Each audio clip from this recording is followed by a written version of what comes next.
During World War II, American soldiers didn't just fight battles, they fought hunger. Far from home, in muddy trenches, sweltering jungles, and frozen camps, their meals were as shocking as the war itself. From cans of mystery meat to powdered sludges that barely resembled food, every bite was survival. Some rations disgusted, some comforted, but all tell a story of resilience, creativity, and the gritty reality of feeding an army under fire. Number 1. C-ration stew. Thick, greasy, and crammed into a dented tin, C-ration stew was the soldiers' sad excuse for dinner. Beef chunks floated in oily gravy with limp vegetables that tasted more like metal than food. Some ate it cold right from the can. Others heated it over a rifle barrel. It wasn't gourmet. It was survival in a can, the flavor of fatigue, grit, and another day lived through war. Number 2. Spam surprise. Spam was the mystery meat that never quit showing up. Fried, boiled, baked, or eaten cold from the can, it became both blessing and curse in army camps. Soldiers joked that Spam stood for something posing as meat. Still, it packed protein, lasted forever, and reminded some of home. Whether served with powdered eggs or slapped on crackers, Spam was the salty, shiny icon of wartime survival. Number 3. Powdered eggs. Powdered eggs came in dusty brown tins. Just add water and hope. The result? A yellow rubbery scramble that smelled faintly of cardboard. Still, it was breakfast, and in the mud and cold, that meant everything. Soldiers mixed it with canned meat or onions when they could, trying to make it taste real. It wasn't farm fresh, but it filled the belly and kept the fight going another day. Number 4. Hardtack crackers. Hardtack was the jawbreaker of the rations world. A rock-hard biscuit, so tough it could crack a tooth. Soldiers joked you needed a hammer, not teeth, to eat it. Most soaked it in coffee or stew until it softened enough to chew. It wasn't tasty, but it was durable, dry, and lasted forever. In a world where everything spoiled fast, hardtack never gave up or gave in. Number 5. Mystery meat loaf. Canned and stamped with nothing but a code, this grayish slab of meat became a running joke in the camps. No one knew what animal it came from. Maybe beef, maybe pork, maybe both. Soldiers sliced it, fried it, or drowned it in ketchup just to get it down. It was chewy, greasy, and strange, but it filled empty stomachs when the fight didn't wait for flavor. Number 6. Vienna sausages. Soft, pale, and floating in oily brine, Vienna sausages slid out of the can with a wet plop that made stomachs turn, until hunger kicked in. Soldiers fried them on mess kits, skewered them on bayonets, or ate them cold on hardtack. Greasy, salty, and oddly comforting, they became trench-side snacks and trade bait alike. Not fancy, not fresh, just fuel for men running on fumes. Number 7. D-ration chocolate bar. The D-ration bar looked like chocolate, but tasted like punishment. Hard as a brick, bitter as medicine, and dense enough to stop a bullet, it was designed to survive desert heat, not please taste buds. Soldiers had to shave off bites with a knife or melt it in coffee just to swallow it. Still, that tiny bar carried calories, caffeine, and a reminder. Survival first, flavor later. Number 8. Powdered coffee. Powdered coffee came in small paper packets. Just add hot water and stir the mud. It was gritty, bitter, and barely resembled the real thing, but soldiers swore by it. One steaming cup in a tin mug could wake you faster than gunfire. They'd share it in foxholes, on night watches, or before marches, passing around caffeine and comfort in equal measure. It wasn't perfect, but it was peace in a sip. Number 9. Canned ham and lima beans. This one was infamous. A heavy, greasy, compact with pink chunks of ham swimming beside mushy, pale lima beans. Soldiers groaned at the sight of it, nicknaming it ham and mother. The smell lingered for miles, and even stray dogs turned away. But when supplies ran thin, men choked it down, laughing through disgust. It filled you up and reminded you that war didn't care about taste buds. Number 10. Dehydrated potatoes. Soldiers poured powdery flakes into water, stirred, and hoped for mashed potatoes. What came out was lumpy, pasty, and sometimes clumped into unrecognizable chunks. Still, when hot and salted, it was comfort in a tin, reminder of Sunday dinners back home. GIs learned to stir fast, add butter or gravy if they had it, and call it a meal. Not gourmet, but it kept bellies full and spirits moving forward. Number 11. Peanut butter. Thick, oily, and impossibly sticky. Peanut butter came in small tins meant to keep soldiers fueled. Spreading it on hardtack was a test of patience. Eating it straight could glue fingers together. But it packed calories, protein, and a little taste of home. Soldiers traded bites, shared spoons, and sometimes smeared it on chocolate bars for a quick pick-me-up. It wasn't fancy, but it kept men alive in the mud and the rain. Number 12. K-ration biscuits. Small, dry, and chalky, K-ration biscuits were the most hated yet most essential part of a soldier's daily pack. They crumbled in pockets, cracked teeth, and tested patience. Some dunked them in coffee. Others crushed them over canned meat.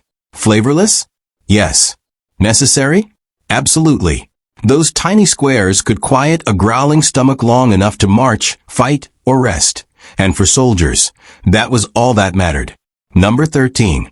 Cheese product spread. Bright orange, rubbery, and suspiciously shiny. This cheese came in small tins and rarely inspired joy. Soldiers spread it on crackers, bread, or anything that could hold it, grimacing at the taste. It wasn't real cheese, but it provided fat and calories in a pinch. In camps, the orange smear became both a punchline and a lifeline, hated, traded, and somehow always eaten when nothing else was left. Number 14. Powdered lemonade, lemon drink. Neon yellow and tangy. Powdered lemonade promised refreshment, but delivered grit. Soldiers mixed it with canteen water, hoping to mask the metallic aftertaste. Some swore it made the heat of the tropics bearable. Others joked it was just sugar-colored survival. Sour, artificial, and strangely vital, that cup of lemonade was a rare taste of brightness in muddy, gray days. It was thirst-quenched, morale-boosted, and slightly terrifying all at once. Number 15. Corned beef hash. Cans of corned beef hash were salty, greasy, and packed with mystery meat and potatoes. Soldiers fried it on mess tins until the edges crisped, releasing a smell that could wake the entire camp. Not everyone loved it, but when hunger hit, nothing else mattered. Each bite was chewy, oily, and oddly satisfying. A gritty taste of survival in war's gray mornings and cold nights. Number 16. Bouillon cubes. Tiny, hard, salty cubes packed more flavor than any other ration. Soldiers dropped them into hot water, stirring until a thin, meaty broth appeared. It wasn't luxurious, but it was warm, comforting, and surprisingly morale-boosting. Some added scraps of vegetables or canned meat. Others sipped it straight. That little cube of concentrated broth could make a cold morning feel tolerable and reminded men that even small things mattered in survival. Number 17. Fried canned sardines. Canned sardines were oily, smelly, and briny, a real test for delicate stomachs. Soldiers fried them on mess tins to mask the taste, or sometimes ate them straight from the can with crackers.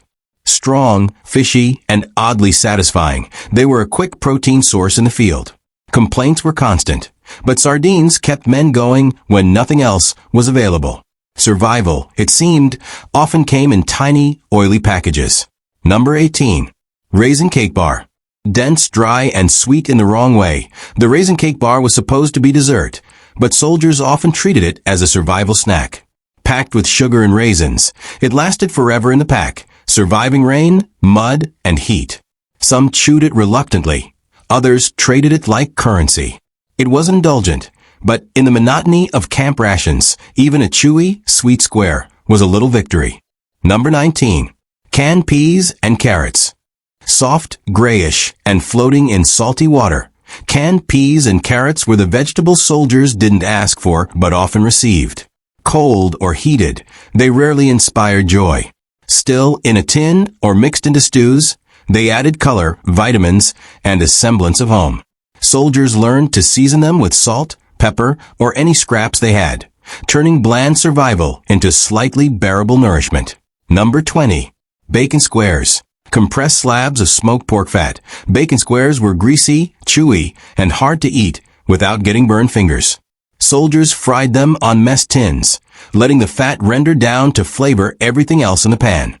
Served with biscuits, eggs, or just on their own, they were rich, salty, and oddly satisfying.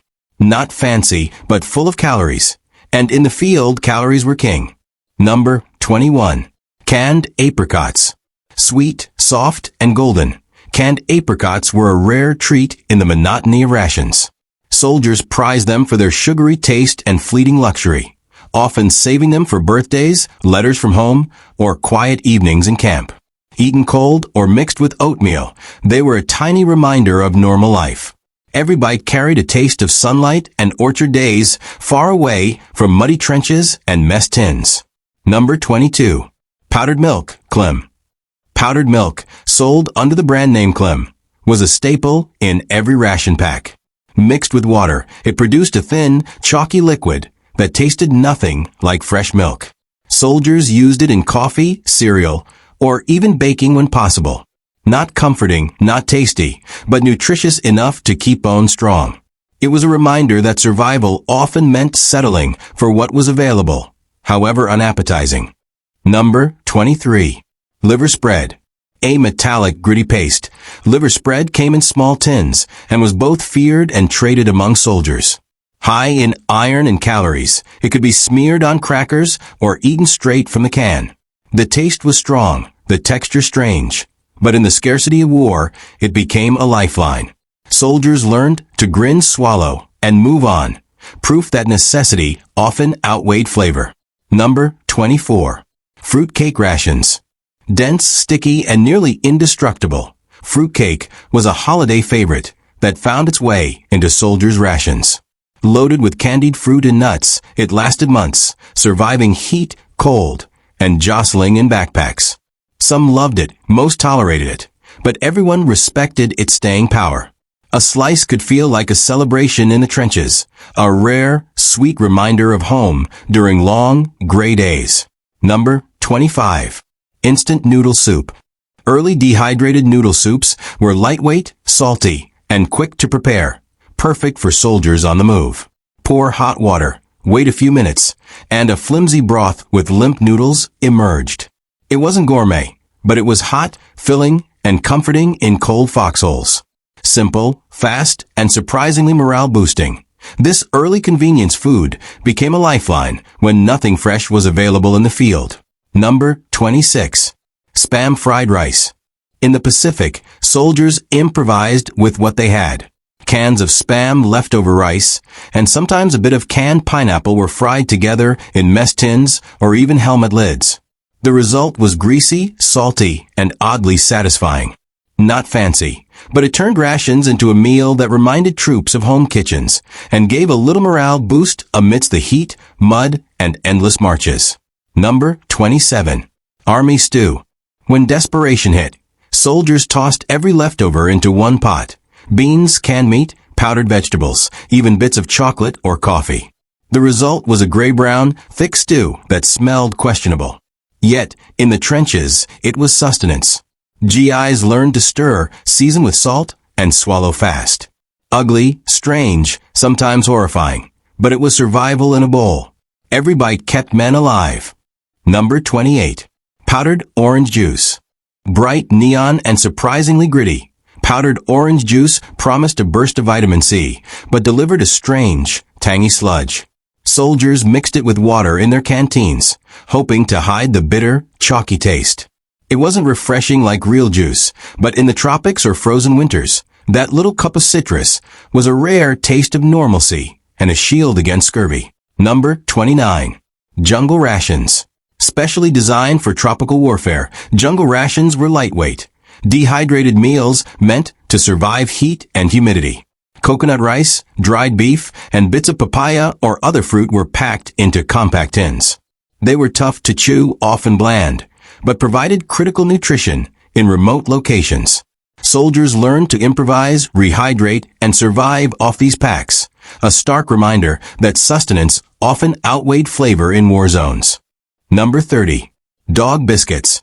In extreme cases, soldiers were issued survival biscuits originally designed for animals.